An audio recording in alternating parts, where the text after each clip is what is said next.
a friend. Wait, don't miss this video. If you are watching it right now, it means you are already a part of something amazing. Before anything happens, subscribe to this channel. Seriously, just one tap. Done. Good. Stay till the end. Trust me, you don't want to miss what's coming next. Y'all ever been on a date with a man, mind you, over 32 years old? They take you to a nice meal, you know, whatever. It's a lot of money. It's like almost $300. And we go to the ballet. Can you pay for the ballet?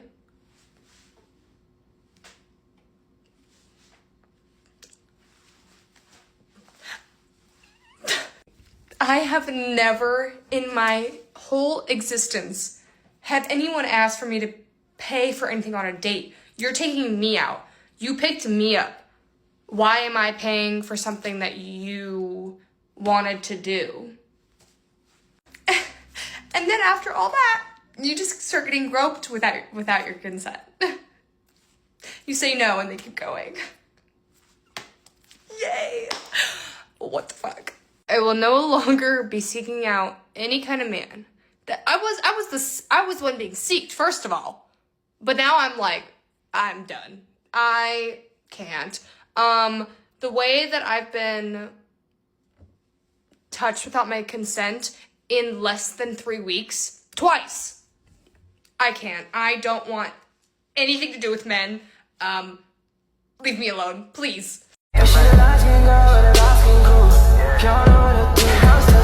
Ik heb ooit zo'n erge date gehad. Jij wilt niet weten, jij hebt waarschijnlijk nog nooit zo'n erge date gehad. Het begon allemaal op Instagram. Ik leerde die jongen kennen op Instagram. Hij vertelde mij dat hij 25 was. Ik was 20 in die tijd. Ja, toen we gingen op date, we gingen naar Gent. Heel de date was aan het spreken over zijn ex. Het was juist uit met zijn ex. En hij was de hele tijd shit aan het praten over haar. Ook een red flag. Toen hij zei van ja, en ik wil gewoon dus samen met mijn vriendin. En ik wil een toekomst. Ik ben wel 30 jaar. Ik dacht... Je zei tegen mij, als 25. Maar ik dacht, oké, ik ga gewoon observeren, snap je? Ik ga niks zeggen. We zijn gewoon aan het chillen, we gaan iets eten. Oké, rustig. Opeens, hij begint seksueel te praten. Ik dacht, I'm a God's child. Praat niet zo met mij. Maar dan vertelde hij mij, ik vind het leuk als een dame mijn kont chapt. Ja, je hebt dat goed gehoord. Een dame zijn kont chapt. Not today, bro. Not today. En ik was hem echt zo aan het bekijken van, what the fuck. En hij zei tegen mij van, ja, maar geloof mij, dat is echt leuk, dit, dat. Ik dacht, oké, weet je, TMI, too much information. Ik wilde me even zo van, you a pedophile. Ik dacht, oké, laten we gewoon die date afmaken. Want ik voel hem niet. En dan het erge is, luister. De dinner was voorbij. Ik zei tegen hem, sorry, maar... Mijn moeder heeft me nodig. Ik moet gaan. Oké, hij ging mij aan het station afzetten. Wat probeert deze man te doen? Hell no, man. Ik dacht, nee, sorry, ik doe dat niet op de eerste date. Toen was ik op de trein gegaan, guys, en heb ik hem direct geblokkeerd. Want, what the hell, is en vooral, je liegt over je leeftijd en dan vertel je me dingen die ik niet wil weten. En dan probeer je me nog eens te kussen. Dan heb ik super lang niet meer op date gegaan, guys. Ik was gewoon... Oh yeah, one more thing. If y'all see me on Love Island, mind your fucking business, bitch. I'm trying to find love, bitch. Y'all had y'all motherfucking chance. Ooh, I got another good one for y'all. Have you ever had an ex where you saw their true colors after you broke up? And you didn't know how mentally unstable they were until you guys broke up? Ooh, do I got a story for y'all. A girl by the name of Jill broke up with her boyfriend Tom and is completely destroyed. She doesn't know how to move on. In order to make the first step of moving on, she gave him a call. Jill calls her now ex-boyfriend Tom, and Tom pretty much reassures her that everything's going to be okay, that she's going to be able to move on, and that to call him whenever she's in trouble. Sounds like a lot of foreshadowing, huh? In an effort to get over Tom, Jill goes on Tinder and finds this guy named Mark. They end up matching with one another, and they started talking. They went on a couple dates, and he always seemed like such a nice guy, until the fourth date.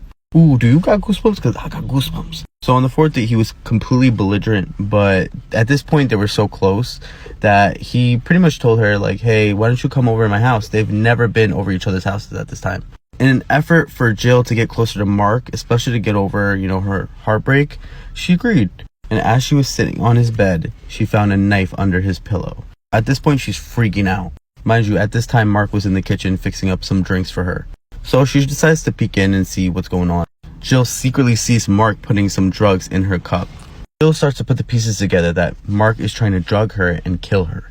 Her freaking out, she takes the knife and she goes into the bathroom. And she calls none other than her ex, Tom.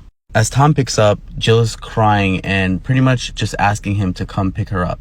She sends Tom the location and he says he's on his way. Him being only a few minutes behind, Jill is still stuck in that bathroom. But that crazy guy Mark starts banging his head onto the glass, knowing that she took something of his. The bathroom door is half glass, so he's literally just banging his head onto the glass till he breaks through. Jill freaks out so much that she jumps out the window and breaks her ankle. But she still made it to the car. Jill finally makes it home and is so thankful for Tom that they ended up getting back together. Ooh. As they made some sweet, sweet love, Jill was just chilling on the bed, just happy to be back and to be safe. At this time, Tom was taking a shower and he left his phone on the bed. A random number texts him. After she opens the phone, she sees this message thread. Got the payment, thanks. And it's also from an unknown number, so she's kind of weirded out. Her being super curious, she read the message thread, so she wanted to see the text message above that. Tom sent this message. Got her back, thanks for all the help, sent you that money. Who do you think he sent that to? Your boy, Mark. So Tom pretty much set her up. So Tom hired a psychopath to pretty much scare Jill to get back with him. If that's not toxic for y'all, I don't know what is. What happened to your eye? I just have really bad hay fever, so they get a bit bloodshot and swollen sometimes. The pollen this year is just absolutely wild. I went on a second date last night, and I had, honestly, a terrifying experience. Just want to talk about it a little bit. So originally, I went out with this guy about 2.5 weeks ago. We both got really busy. A bunch of stuff happened, so we didn't get around to going out on our second date until last night. He picked out a really cool restaurant. I was really looking forward to it. We get there, everything's great. The restaurant's cool. We sit down and he offers to pick out a couple things from the menu that we can split. Great, I love that. That is kind of my preferred way of doing meals, is just splitting a few different things. We're having a great time, we're chatting. The waiter comes over to take our order.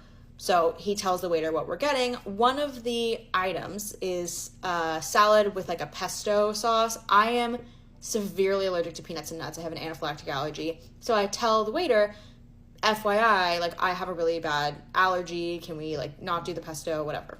We're good to go. The waiter is yep, no problem. We won't do the pesto, or I'll put it on the side or whatever. So my date and I are chatting. Everything's good. Food comes out. Everything comes out at the same time. We start kind of splitting stuff and figuring out what we're going to do. So my date takes half of the salad and he's I'll just move this onto my plate and then you can have the actual salad plate. Great, beautiful. As he's moving and sliding the salad onto his plate, I look at the plate closer and I see there's this green stuff on the plate, not lettuce. It's a sauce looking thing, but it's just a tiny trace amount. And I'm I wonder what that is. I look at it closer, it kind of looks like pesto, kind of. So I say to my date, does that look like pesto to you? He looks at it and he's yeah, I think so, but it's hard to tell. There's a small amount on it and it's at the bottom of the plate, kind of under the salad. So I flag over the waiter. I'm hey, does this have pesto on it? He looks at it and he's I don't think so. Because the salad doesn't look like it has any dressing or sauce on it, but this is under the salad almost. And I'm I think this is pesto. And he looks at me, the waiter, and says, oh, I don't think our pesto has any nuts in it. Keep in mind, pesto is made from pine nuts. Sometimes, very, very, very occasionally, restaurants will make it with something else. Usually it's pine nuts. He looks at it, he's I'm pretty sure our pesto doesn't have nuts in it. And I say, on your menu, it was listed as a nut-based pesto. Can you go check? He's yeah. He disappears for 10 minutes. My man does not come back. My date and I are both okay, so you don't care if I live or die. And I'm so anxious at this point because I was basically 10 seconds away from taking a bite of the salad. And I just happened to look closely at the plate and saw this. So I'm very freaked out. The guy comes back, or a different waiter comes back, takes the plate, doesn't say anything. Doesn't say hey, we're gonna take, doesn't say a word, just takes a salad plate. So now we're looking at each other what is happening? Our original waiter comes back with a new salad plate. Says, I'm so sorry, it did have pesto on it. The pesto does have nuts in it. My anxiety was through the roof because already eating at restaurants for me sometimes is a bit of a daunting thing because I have allergies and you're just trusting that the kitchen is going to listen to you and that the chef is going to take it seriously. So I'm I now have to try to regulate my anxiety so I can enjoy this date when I just got so close to eating something with nuts in it. Oh my God. was a good exercise for me in calming myself down. I also have to say, the guy I was with handled it like a superstar. He was great. He was very helpful. He did not make me feel bad about it at all. Because sometimes with allergies, you don't know how the other person's going to react or if they're going to be like annoyed that you're sending stuff back or whatever. He was a rock star, so that was good. It's okay. Such is life. But I was terrified. It was a terrifying experience. If you have like anaphylactic allergies, you know that's like so scary when you're about to eat something and you realize that you're allergic to something in it. So at least I caught it, but oh my God.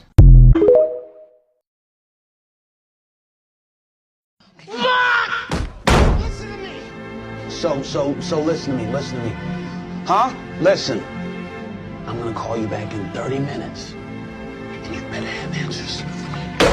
How Grandma met the devil. Story time. So when Grandma was in her late teens, she had a child out of wedlock, and this man abandoned her. So at this point, her parents were pushing her to get married to someone new. That's how it was back then. She's sitting in the old Chevy with her friend at a burger place when this really tall, dark, very attractive man walks up behind the car, stops, turns around, and comes back to her window and leans in. My grandma was very modest, but she openly admitted this was the most attractive man she had ever seen in her entire life. He didn't even look real. She didn't even think people could look this way because he was so perfect, so handsome. He was about 6'5", 6'6" tall. He had jet black hair, bright green eyes, big lips, and pretty white teeth. He was dressed in all black. Black coat, black shirt, black pants, and black shoes. So he leans down in the window and they start talking. He says his name is Sammy, he's new to town, and he's just trying to make some new friends. So my grandma and her friend, being the sweet, kind people they were, they invite him to come sit down and have a burger with them. He was very quiet and shy, but he only talked to her. He didn't say 2 words to her friend, so she thought maybe he liked her. And they ride off and ride around town all night, just talking and hanging out. Here's where it starts to get weird. Grandma said when she went to drop him off, she asked him, "Where do you stay?" He said, "Well, I don't have a home, I just came to town." She said, "Well, where do you want me to take you?" And he had her drop him off at the graveyard. He was like, "I don't know that I really want to go out there, because that's just a scary place, even in the daylight." He was like, "Well, just take me to the end of the road." So she drops him off at the big gate. Now, she did not tell this man where she lived, but the next day around 12 o'clock, he comes walking up the driveway, and her mom's sitting there on the porch shelling butter beans,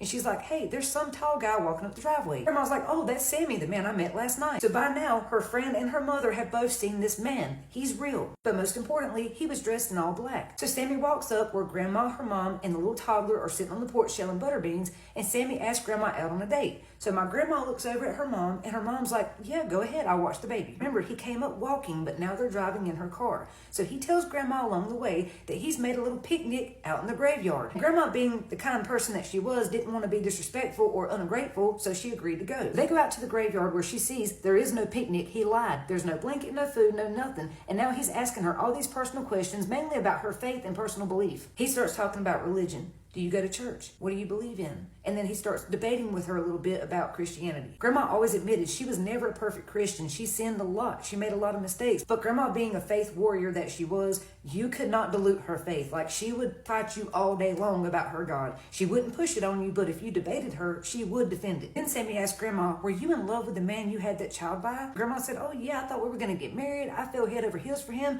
And Sammy said, "I know when you're lying." It really freaked her out, though, that he called her out on it like that. She could just see something in his eyes, like he knew she wasn't telling the truth, so she admitted, "No, I wasn't in love with him." The truth that everybody didn't know was Grandma and the baby daddy didn't even know each other. They had like a 1 or 2 night stand, got pregnant, and then because they didn't want to look bad, they told everybody they met, fell in love, were going to get married, and then the man abandoned her because he got cold feet. Sammy says, "But you weren't going to marry him either. He wasn't the only one with cold feet, was he?" Grandma was like, "Wait, we're the only 2 people who know what happened. How do you know that?" And Sammy loudly says, "I know everything." Then he tells her, "I want you to come be with me." He said, "You leave your child behind. It's just going to be you and me forever." And Grandma says, "Leave my child? I would never leave my child for anyone." And he says, "Yes, you would. You will for me." He said, "I know for a fact you would leave your child and your whole family to be with me." Grandma responds, "No, hell I wouldn't. I would never leave my child for anyone." But mentally, in her mind, she admits she would. Like, there's a weird little feeling in her mind that says she would leave her child because it feels like he's persuading her to think or feel that way. Trigger warning. Then he tells her he wants to know that she'll do anything for him, even if that means unaliving people, and he'll give her whatever her heart desires. And now she's terrified. Something was telling her, "You're dealing with something very serious here, like a serial killer, a demon, something's going on, and it's not good. You better get the fuck out of here." So she jumps up to leave, and then he pulls her back down and says, "You can't leave until we're finished. You have to say yes or no." He says, "I know you need a partner and a father for your child." She said, "You said if we were together, I'd be abandoning my child." He said, "Well, that would be a stipulation of the deal." She said, "It sounds like you're trying to trick me." He said, "Well, some people do call me a trickster." He said, "All you have to do is agree to be with me. Just say the word yes, say it." She said, "No, I'm not making a deal, no." And then she starts thinking about the story her great-grandmother used to tell her about the Man in Black. So the Man in Black story dates back as far as we can remember, all throughout the southern states. And it's a very attractive man who dresses in all black and targets female victims of all ages,